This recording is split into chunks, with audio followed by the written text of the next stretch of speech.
This is Dave, and today's big hairy idea is the true definition of financial independence. Yesterday I gave a somewhat obnoxious video when I was talking about my new book, The Cash Machine, which is all based upon the concept of financial independence. It's also a novel, it's a love story, it's very different from probably any other money book you've ever read, or probably any book you've ever read, except maybe The Size of Your Dreams, for those who've read The Size of Your Dreams. And it's a book on financial independence, but I really had a bizarre experience around that term the whole year and a half I've been writing this book and researching this book, that whenever I seemed to speak to anybody who's wealthy, they knew exactly what the term meant.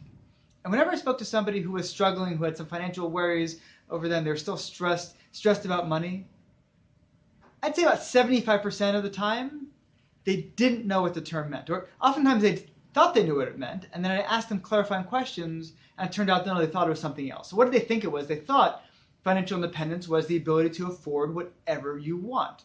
This person's financially independent. They never have to worry about money anymore. They've got it coming out of every orifice. They've got it stuffed in every pocket. They have no financial worries any longer, which is really not what financial independence is at all. It doesn't mean unlimited money to any extent. What financial independence means, very simply, it's a very easy definition, it's that your passive income exceeds your cost of living.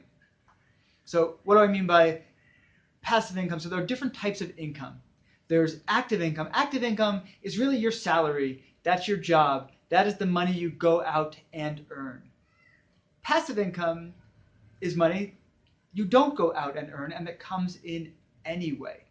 And when you have passive income that exceeds your cost of living, that means you're financially independent. That means that you can cover all of your expenses without having to go out and earn the money, without having to exchange your time for money. And that means you can really design your life any way you want. You're independent. It doesn't mean you can afford anything, but it does mean that you can afford your own lifestyle. So if you live in a small 2-bedroom apartment, you could be financially independent. That means you have enough rent or mortgage to cover the cost of that small 2-bedroom apartment. It doesn't mean that you can go out and get a mansion. It's for your lifestyle, not for somebody else's. In fact, one of the fastest ways of becoming financially independent is to take your expenses and bring them way down. That totally lowers the threshold of how much passive income you need to accumulate. So what is passive income? Talk about that tomorrow.